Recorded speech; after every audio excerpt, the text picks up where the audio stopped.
Hello दोस्तों। आज तो स्टॉक प्रेडिक्शन में आपका स्वागत है। प्री मार्केट रिपोर्ट में आपका स्वागत है। सुबह के लगभग 7:30 बजे है और आज है 27 सितंबर 2022, 27 सितंबर 2022। आज क्या हो सकता है इसके बारे में हम लोग अभी डिस्कस करेंगे। दोस्तों, कल रात अमेरिकन मार्केट लगभग 300 पॉइंट 330 पॉइंट माइनस में चले गए, लगातार छठे दिन माइनस में चले गए। और हमारा जो मार्केट है अभी SGX निफ्टी 50 पॉइंट प्लस में दिखा रहा है सुबह 7:30 बजे। ये किस लिए, इसकी जानकारी आपको होनी चाहिए। तो आज जो हमारा जो मार्केट 50 पॉइंट प्लस में दिखा रहा है, उसकी वजह जो है, बड़ी वजह, वो सबसे इम्पोर्टेंट वजह है कि डो फ्यूचर अभी लगभग 150 से 200 पॉइंट प्लस में दिख रहा है। 150 से 200 पॉइंट प्लस में है डो फ्यूचर्स और नैस्डैक फ्यूचर। इसके चलते हुए एशियन मार्केट भी फ्लैट टू पॉजिटिव है। हमारा SGX निफ्टी भी 50 पॉइंट प्लस में है। और सबसे इम्पॉर्टेंट कल एक चीज़ हो गई है कि क्रूड ऑयल 84 के पास आ गया दोस्तों। 84 डॉलर पर बैरल, बहुत ही कम रेट में क्रूड ऑयल है। जैसे कि आपको मालूम है कि रशिया से हम लोग इंपोर्ट करते हैं, लेकिन रशिया से हमारा 90 के ऊपर एग्रीमेंट हो गया है। लेकिन बाकी के जो देश है, गल्फ कंट्रीज़, उनसे जो हम लोग लेते हैं वो 84 के पास अभी ले सकते हैं।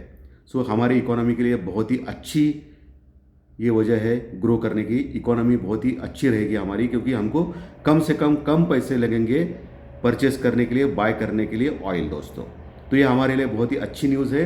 लेकिन ख़राब तो न्यूज़ है ही, क्योंकि कल जो इंडियन रुपीज़ डॉलर के मुकाबले जो कमज़ोर हो गया है, लगभग इंडियन रुपीज़ 81.50 के पास आ गया। ये ऑल टाइम लो के पास आ गया दोस्तों।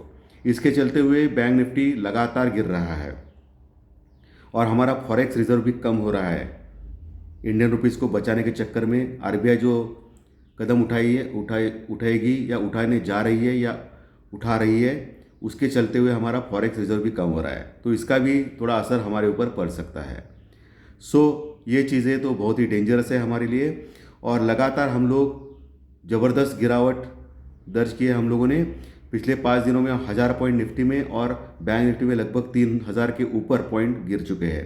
बैंक निफ्टी तो टोटली ओवरसोल्ड है, 0.57 के आसपास उसका पुट कॉल रेशो है और निफ्टी का 0.77 है। तो बैंक निफ्टी में एक शॉर्ट कवरिंग बनती है दोस्तों। जैसे कि आपको मालूम है कि बैंक निफ्टी 38,600 के ऊपर क्लोज हो गया कल के दिन, लगभग 900 पॉइंट का हमेशा की तरह गिरावट से। आज आपको देखना है, आज अगर शॉर्ट कवरिंग आती है बैंक निफ्टी में, तो आपको देखना है 39,000 का लेवल, 39,000 का लेवल। वहाँ आपको 39,000 के ऊपर अगर सस्टेन होता है बैंक निफ्टी, तो फिर 39,500 तक तुरंत जा सकता है। लेकिन 39,000 के पास एक बहुत बड़ी रुकावट रहेगी बैंक निफ्टी में। इसके लिए सेल ऑन राइज करना है। 39,000 के पास आने के बाद आपको प्रॉफिट बुक करना है या आपको पुट लेना है बैंक निफ्टी में। लेकिन स्टॉप लॉस के साथ लीजिए, ऐसे ही मत लीजिए क्योंकि मार्केट का कोई भरोसा नहीं। ऑलरेडी ओवरसोल्ड मार्केट है और बहुत ही ज़बरदस्त बढ़ सकते हैं मार्केट। ओके, आपको वो काम करना है 39,000 के पास।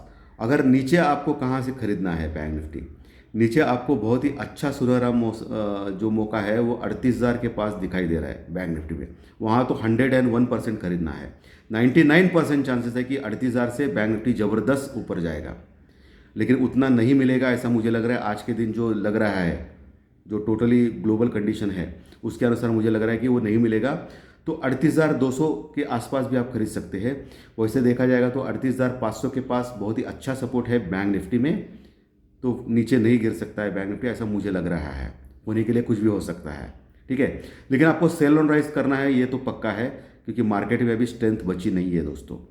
जब तक बैंक निफ्टी 39,000 के ऊपर जाता नहीं है और जब तक निफ्टी 17,300 के ऊपर नहीं जाता है, तब तक ये ऐसा ही रहेगा। निफ्टी में क्या करना है, निफ्टी जो 17,000 के ऊपर क्लोज हो गया है, तो पहला जो रुकावट है, जो कल का जो हाई है 17,200 के करीब, वो रहेगा। 17,200 के पास बहुत ही अच्छी कॉल राइटिंग हो गई है। वैसा देखा जाए तो 17,100 के ऊपर भी कॉल राइटिंग अच्छी हो गई है। लेकिन अगर गैप अप हम लोग सस्टेन करते हैं तो 17,200 जो लेवल है वो बहुत ही क्रिटिकल रहेगा, जो रुकावट का काम करेगा निफ्टी में। तो निफ्टी में 17,200 के ऊपर अगर हम लोग गए तो नेक्स्ट टारगेट 17,350 का हो सकता है निफ्टी में। तो ये आपको मालूम होना चाहिए कहाँ आपको जाना है। और नीचे निफ्टी को 16,900 के पास एक अच्छा सपोर्ट है। जैसे कि मैंने कल भी बोला है कि 16,970 के आसपास से निफ्टी बाउंस बैक किया। तो 16,950 और 16,900 ये दो अहम लेवल है निफ्टी को नीचे बचाने के लिए। अभी टोटली ओवरसोल्ड है निफ्टी, बैंक निफ्टी।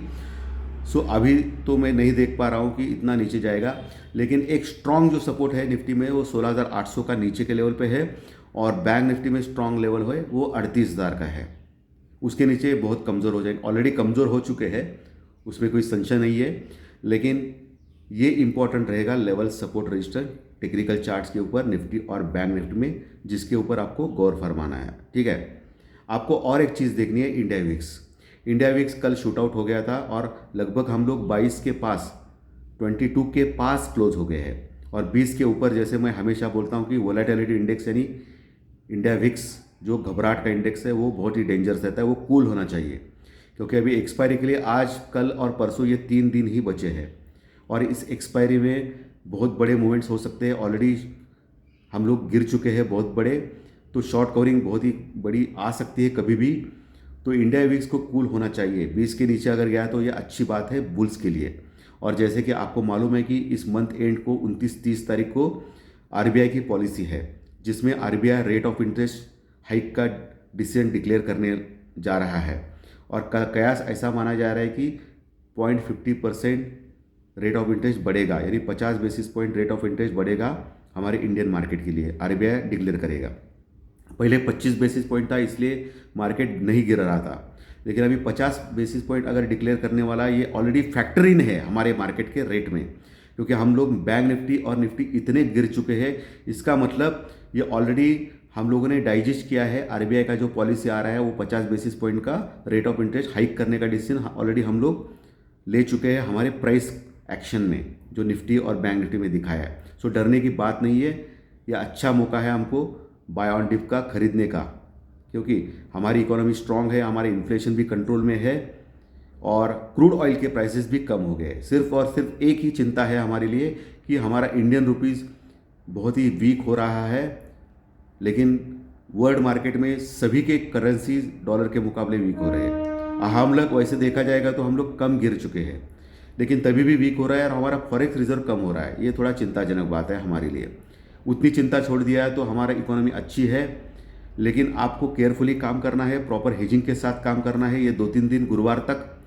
और आरबीआई की पॉलिसी भी 30 तारीख को है, यानी नज़दीकी आ गई है, ये भी गुरुवार शुक्रवार के आसपास। तो आपको पहली बात तो जब तक आरबीआई की पॉलिसी कंप्लीट नहीं होती है तब तक आपको केयरफुली काम करना है।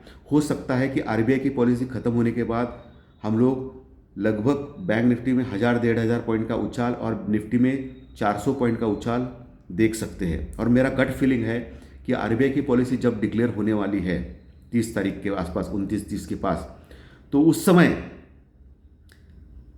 निफ्टी और बैंक निफ्टी ज़बरदस्त बढ़ सकते हैं, बहुत ही ज़बरदस्त बढ़ सकते हैं। क्योंकि ऑलरेडी फैक्टर इन है, प्राइस एक्शन में फैक्टर इन है 50 बेसिस पॉइंट का रेट ऑफ इंटरेस्ट हाइक, इतने गिर चुके हैं। और वैसे जगह है तो हम लोग अभी सिंक्रोनाइज कर रहे हैं वर्ल्ड मार्केट के लिए, क्योंकि world market already 52 weeks low के पास है, और हम लोग अभी भी 52 वीक्स लो के पास नहीं है, स्ट्रांग है। तो यही दर्शाता है हमारी इकोनॉमी स्ट्रांग है, और हमारे इसमें लोगों का विश्वास है एफआरडीआई का। लेकिन प्रॉब्लम है कि एफआई ने फिर से बहुत ही बड़ी सेलिंग चालू की है। कल भी एफआई ने लगभग 5,100 करोड़ का बहुत ही बड़ा माल बेचा है। पिछले 2-3 महीने का ये हाईएस्ट लेवल का माल बेचा है एफआई ने कल 5,100 का।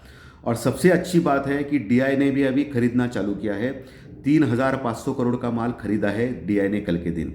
कल जो आपको याद रहेगा कि कल दोपहर में एक शॉर्ट कवरिंग आई थी, निफ्टी लगभग 200-250 पॉइंट बढ़ा था नीचे के लेवल से, और बैंक निफ्टी लगभग 400 पॉइंट नीचे के लेवल से बढ़ा था। ये सिर्फ और सिर्फ डीआई की खरीदारी से हो गया था, यानी डोमेस्टिक इन्वेस्टर, यानी हमारे इंडियन इन्वेस्टर जो बड़े बड़े लोग हैं डीआई, उन्होंने 3,500 करोड़ का माल खरीदा था। लेकिन एफआई की जो सेलिंग है वो ज़्यादा हो गई, 5,100 करोड़ की, इसके लिए हम लोग ज़्यादा गिर गए, और एफआई ने बाद में फिर से सेलिंग की। ठीक है, तो ये डर का माहौल है, यानी एफआई की सेलिंग एक प्रॉब्लम है और दूसरा इंडियन रुपीस गिरना ये एक प्रॉब्लम है। ये दो प्रॉब्लम अगर क्लियर होंगे तो हम लोग ऑल टाइम हाई के पास भी अब आने वाले महीनों में जा सकते हैं। लेकिन वैसे देखा जाएगा तो हमेशा दिवाली के आसपास मार्केट बढ़ता है।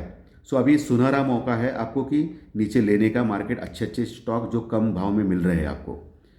सो ये मौका आप जाने ना दीजिए। दिवाली के बाद फिर से हो सकता है सेलिंग आएगी, लेकिन दिवाली तक ये मार्केट ऊपर जा सकता है, ऐसा मेरा गट फीलिंग है। So thank you very much दोस्तों। आज का विश्लेषण अगर अच्छा लगा तो लाइक का बटन दबा के प्रोत्साहित कीजिए, और जो नए दर्शक पहली बार ये चैनल देख रहे हैं वो सब्सक्राइब का बटन दबाइए अगर अच्छा लगा तो उनका। हर दिन 3 वीडियोस रहते हैं इस चैनल के ऊपर। प्री मार्केट रिपोर्ट सुबह दोपहर 4 बजे, टेक्निकल चार्ट डाटा पॉइंट्स, और रात को ज्योतिष शास्त्रीय प्रेडिक्शन, अलग अलग टॉपिक के ऊपर रहते हैं दोस्तों। So thank you very much दोस्तों। फिर मिलेंगे टेक्निकल चार्ट डाटा पॉइंट्स के कार्यक्रम में दोपहर में। Thank you.